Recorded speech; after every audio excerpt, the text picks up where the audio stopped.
नमस्कार साथियों, आशा है आप सभी अच्छे होंगे और आप सभी के आने वाले एग्ज़ाम की तैयारी भी ज़ोरों शोरों से चल रही होगी।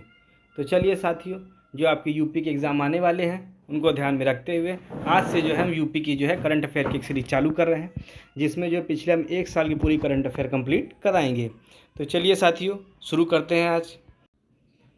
तो जो आज का पहला प्रश्न है, उत्तर प्रदेश में कितने शहरों को यूनेस्को अमूर्त विरासत और रचनात्मक शहरों के रूप में जो है शामिल होने की घोषणा की गई है। एक बार फिर से देखिए, उत्तर प्रदेश के कितने शहरों को यूनेस्को अमूर्त विरासत और रचनात्मक शहरों के रूप में शामिल होने की घोषणा की गई है। तो कुल जो 5 शहर थे जिनको शामिल होने की घोषणा की गई। कितने शहरों को?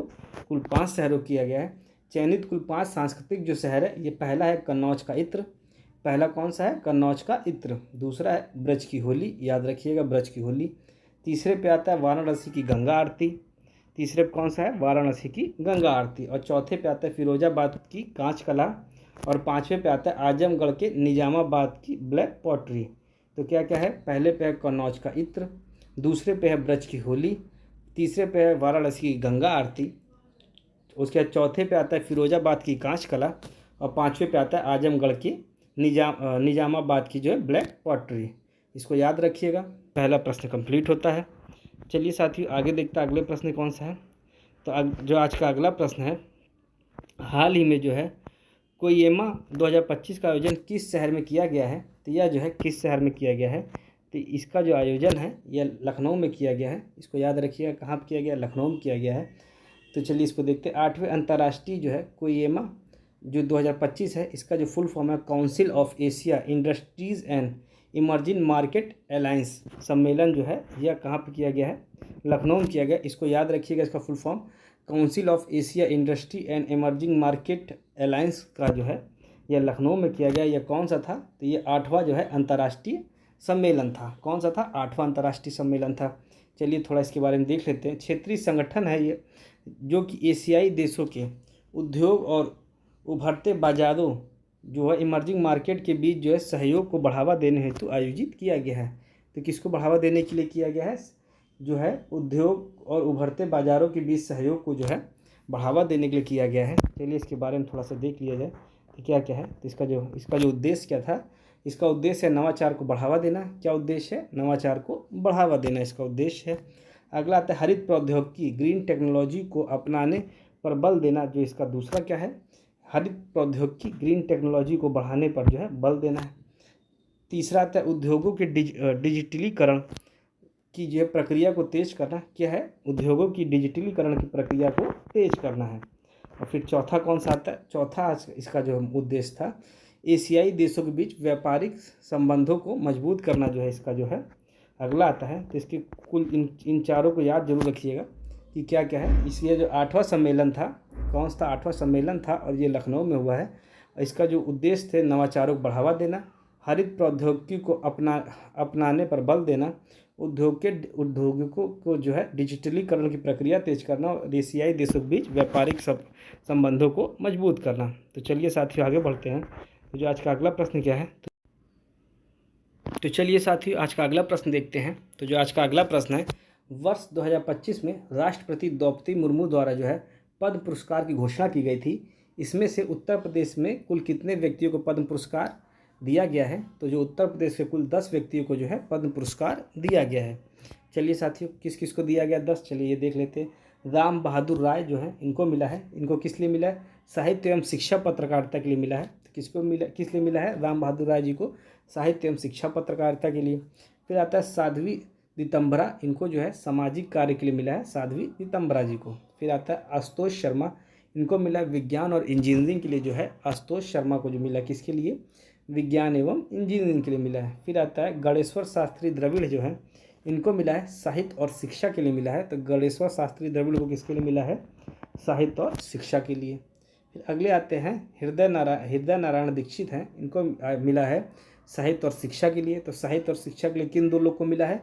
तो गणेश्वर शास्त्री द्रविड़ और हृदय नारायण दीक्षित। चलिए अगले आते हैं नारायण भुलाई भाई, इनको जो सार्वजनिक मामलों के लिए मिला है और ये जो है इनको जो है मरणोपरांत मिला है। तो इनको याद रखिएगा कि जो मरणोपरांत हो सकता है, पूछा जा सकता है अगले आने वाले जो एग्ज़ाम है कि मरणोपरांत किनको मिला, तो ये याद रखिएगा नारायण भुलाई भाई को मिला है। चलिए साथियों अगले देखते हैं किसको मिला है। तो जो अगला मिला है सत्यपाल सिंह जो है इनको मिला है खेल पैरा एथलेटिक कोच हैं, इनको मिला है। सत्यपाल सिंह को किस में मिला है? खेल में मिला है, और यह जो है पैरा एथलेटिक कोच हैं। फिर आते हैं श्याम बिहारी अग्रवाल, इनको कला में मिला है। तो श्याम बिहारी अग्रवाल को किस में मिला है? तो कला में मिला है श्याम बिहारी अग्रवाल को। फिर आते हैं अगला कौन है? श्रीमती सोनिया नित्यानंद है, इनको चिकित्सा में मिला है। श्रीमती सोनिया नित्यानंद को किस में मिला है? तो इनको चिकित्सा में मिला है। चलिए आगे देखते हैं। सैयद एनुल हसन है, इनको जो है साहित्य और शिक्षा में मिला है। तो साहित्य एवं शिक्षा में किसको मिला? सैयद एनुल हसन को। चलिए और आगे देखते हैं तो आगे क्या क्या है। तो अगला है कुल पद्म पुरस्कार कितने मिले थे? तो कुल जो है 139 पद्म पुरस्कार दिए गए हैं। इसको याद रखिएगा, नाम अगर ना भी याद हो मगर इसको जरूर याद रखिएगा, कुल कितने किस को कितने मिले हैं। तो पद्म पुरस्कार कुल 139 मिले हैं। पद्म विभूषण कितने दिए गए? तो कुल 7 जो है पद्म विभूषण मिले। फिर से एक बार देखिए, पद्म पुरस्कार 139 मिले और पद्म विभूषण 7 मिले हैं। पद्म भूषण कितने मिले हैं? तो पद्म भूषण जो है 19 मिले हैं। कितने मिले हैं? 19 मिले जो है पद्म भूषण मिले हैं। चलिए आगे देखते हैं। मरणोपरांत 13 लोग को दिया गया है और पद्मश्री कुल जो है 113 लोग को मिला है। पद्मश्री कितना मिला है? कितने को मिला है? 113 लोग को मिला है। फिर आता है महिलाएं, तो कुल महिलाओं को जो है 23 महिलाओं को दिया गया है और विदेशी एवं एनआरआई को जो है कुल 10 विदेशी एवं एनआरआई को यह दिया गया है। चलिए साथियों अगला प्रश्न क्या है? तो जो आज का अगला प्रश्न है कि प्रधानमंत्री नरेंद्र मोदी जी के निजी सचिव प्राइवेट सेक्रेटरी के रूप में किसे नियुक्त किया गया है? तो निधि तिवारी है, इनको नियुक्त किया गया था। किसे नियुक्त किया गया था? निधि तिवारी जी को किया गया था। चलिए आगे देखते हैं। प्रधानमंत्री कहाँ पर तबला, शहनाई, पेंटिंग, ठंडाई जैसे वस्तुओं को जीआई टैग प्रमाणन देने की घोषणा की है? तो बनारस के जो है तबला, शहनाई, पेंटिंग, ठंडाई जैसी वस्तुओं को जो है जीआई टैग देने की घोषणा की गई है। और एक चीज़ और भी याद रखिएगा, तिरंगा बर्फ़ी जो है वह भी जो है बनारस की है, उसे भी जो है जीआई टैग मिला हुआ है। चलिए साथियों आगे देखते हैं कि जो है कि तबला, शहनाई, ठंडाई, लाल पेड़ा, देखिए लाल पेड़ा, तिरंगा बर्फ़ी, दीवार पेंटिंग, भरवा मिर्च समेत 21 उत्पादों को प्रधानमंत्री जी द्वारा जो है जीआई टैग प्रदान किया गया है। वर्तमान में 77 जीआई टैग के साथ उत्तर प्रदेश प्रथम स्थान पर है। चलिए साथियों आगे देखते हैं। अगला प्रश्न क्या है? वित्त मंत्री सुरेश खन्ना जी द्वारा जो है प्रस्तुत उत्तर प्रदेश के बजट 2025-26 के लिए आवंटित राशि क्या है?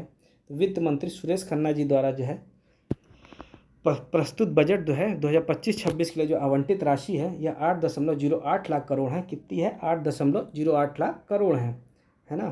तो कितनी है? 8.08 लाख करोड़ है। चलिए साथियों आगे बढ़ते हैं। तो अगला प्रश्न क्या है? उत्तर प्रदेश पिछले वर्ष 2024-25 की तुलना में वर्ष 2025-26 में के बजट में कितने प्रतिशत की वृद्धि हुई है? कुल जो है 9.8% की वृद्धि हुई है। कितने प्रतिशत की? 9.8% की वृद्धि हुई है। चलिए आगे देखते हैं। अगला प्रश्न क्या है? उत्तर प्रदेश राज्य को गरीबी मुक्त हेतु जीरो पॉवर्टी अभियान के उद्देश्य से गरीबी मुक्त का लक्ष्य वर्ष रखा गया है, कब तक का? तो अक्टूबर 2025 तक का जो है जीरो पॉवर्टी अभियान का जो है लक्ष्य रखा गया है। कब तक? अक्टूबर 2025 तक का। चलिए साथियों अगला प्रश्न क्या है? विश्व का पहला एशियाई जटायु गिद्ध संरक्षण एवं प्रजनन केंद्र का उद्घाटन कहाँ किया गया है? तो जो है महाराजगंज में जो है जटायु गिद्ध संरक्षण एवं प्रजनन केंद्र का उद्घाटन किया गया है। कहाँ पर? जटायु गिद्ध संरक्षण एवं प्रजनन केंद्र का जो उद्घाटन किया गया है। चलिए साथियों आगे बढ़ते हैं। अगला प्रश्न क्या है? तो जो आज का अगला प्रश्न है, उत्तर प्रदेश 2025-26 वार्षिक अनुदान फंड जो है 22% किस पर घोषित किया गया है? तो यह जो है अब स्थापना व बुनियादी ढांचे के विकास के लिए जो है कुल 22% जो है घोषित किया गया है। इसमें देख लीजिए 22% जो है अब स्थापना व बुनियादी ढांचे के लिए किया गया है। शिक्षा के लिए कुल 13%, याद रखिए शिक्षा के लिए 13% किया गया है। कृषि सेवाओं के लिए 11% किया गया है। चिकित्सा एवं स्वास्थ्य के लिए जो है 6% किया गया है और सामाजिक सुरक्षा कार्यक्रमों के लिए जो है 4% किया गया है। तो सामाजिक सुरक्षा कार्यक्रमों के लिए कितने प्रतिशत किया गया है? कुल 4% किया गया है। चलिए साथियों अगला प्रश्न देखते हैं। तो जो आज का अगला प्रश्न है कि हाल ही में भारतीय वन्य जीव संस्थान के सर्वे के अनुसार किस राज्य में गंगा डॉल्फिन संख्या सर्वाधिक है? तो जो गंगा डॉल्फिन संख्या जो सर्वाधिक है यह उत्तर प्रदेश में है। उत्तर प्रदेश में कुल 2397 हैं। कितनी है गंगा डॉल्फिन? 2397 गंगा डॉल्फिन है। फिर बिहार में 2220 गंगा डॉल्फिन है। फिर पश्चिम बंगाल में 815 गंगा डॉल्फिन है। तो सर्वाधिक कहाँ है? उत्तर प्रदेश में 2397, बिहार में जो है 2220, पश्चिम बंगाल में 815 है, याद रखिएगा। चलिए साथियों अगला प्रश्न देखते हैं। तो जो आज का अगला प्रश्न क्या है? तो जो आज का अगला प्रश्न है, उत्तर प्रदेश महिला आयोग का अध्यक्ष किसे नियुक्त किया गया है? तो उत्तर प्रदेश महिला आयोग का जो अध्यक्ष है बबीता चौहान है, इनको नियुक्त किया गया है। किसको नियुक्त किया गया है? बबीता चौहान जी को नियुक्त किया गया है। चलिए आगे देखते हैं, राष्ट्रीय महिला आयोग के अध्यक्ष कौन है? विजय किशोर दहटकर हैं। एक चीज़ देखिएगा, राज्य महिला आयोग के अध्यक्ष कौन है? राज्य महिला आयोग के अध्यक्ष बबीता चौहान है। इस चीज़ को याद रखिएगा, राज्य महिला आयोग जो आएगा तो बबीता चौहान होगा, और राष्ट्रीय महिला आयोग आएगा तो विजय किशोर राहटकर हैं। तो कौन है? विजय किशोर राहटकर हैं। फिर आता है उत्तर प्रदेश के गृह सचिव कौन है? तो दीपक कुमार है। उत्तर प्रदेश के प्रमुख सचिव कौन है? तो मनोज कुमार सिंह है। और इलाहाबाद उच्च न्यायालय जिसकी स्थापना 1866 में हुई थी, के मुख्य न्यायाधीश अरुण भंसाली हैं। उत्तर प्रदेश राज्य मानवाधिकार आयोग 2002 में जो स्थापित हुआ, उसके जो है जस्टिस बालकृष्ण नारायण हैं अध्यक्ष। चलिए साथियों आगे देखते हैं, यूपी SSSC जो है 1988 में जो है इसकी स्थापना हुई, और जो है यह लखनऊ में स्थापित है। कि जो इसके जो अध्यक्ष हैं SN सावत हैं। अधीनस्थ सेवा चयन आयोग, फिर यूपी PCS जो है 1937 में जो स्थापित हुआ प्रयागराज में, इसके अध्यक्ष हैं संजय श्रीनेत जो हैं इसके जो है अध्यक्ष हैं। चलिए साथियों आगे बढ़ते हैं। तो जो आज का अगला प्रश्न है, हाल ही में प्रकाशित स्टार्टअप इकोसिस्टम रिपोर्ट 2025 के अनुसार उत्तर प्रदेश किस स्थान पर जो है स्टार्टअप इकोसिस्टम रिपोर्ट 2025 में जो उत्तर प्रदेश जो है तीसरे स्थान पर है। किसमें है? उत्तर प्रदेश तीसरे स्थान पर। चलिए देख लेते हैं, दिल्ली और कर्नाटक के बाद जो है उत्तर प्रदेश तीसरे स्थान पर है ना। भारत में स्टार्टअप इकोसिस्टम में तीसरे स्थान पर जो उत्तर प्रदेश है, उसमें जो नोएडा, लखनऊ, गाजियाबाद और कानपुर सबसे महत्वपूर्ण स्टार्टअप हब हैं। तो कौन कौन से? नोएडा, लखनऊ, गाजियाबाद और कानपुर सबसे महत्वपूर्ण स्टार्टअप हब हैं। और यूपी में कुल 26 स्टार्टअप को यूनिकॉर्न का दर्जा दिया गया है। कुल कितने यूनिकॉर्न का दर्जा मिला? तो कुल 26 स्टार्टअप को यूनिकॉर्न का दर्जा मिला है। और इसमें जो पहले पे है दिल्ली, दूसरे पे जो है कर्नाटक, तीसरे पे जो हमारा उत्तर प्रदेश है। चलिए साथ ही आगे बढ़ते हैं। तो अगला प्रश्न क्या है? तो जो आज का अगला प्रश्न है कि उत्तर प्रदेश सरकार ने गरीबी उन्मूलन योजना जीरो पॉवर्टी अभियान का जो नाम किसके नाम पर रखने की घोषणा की है?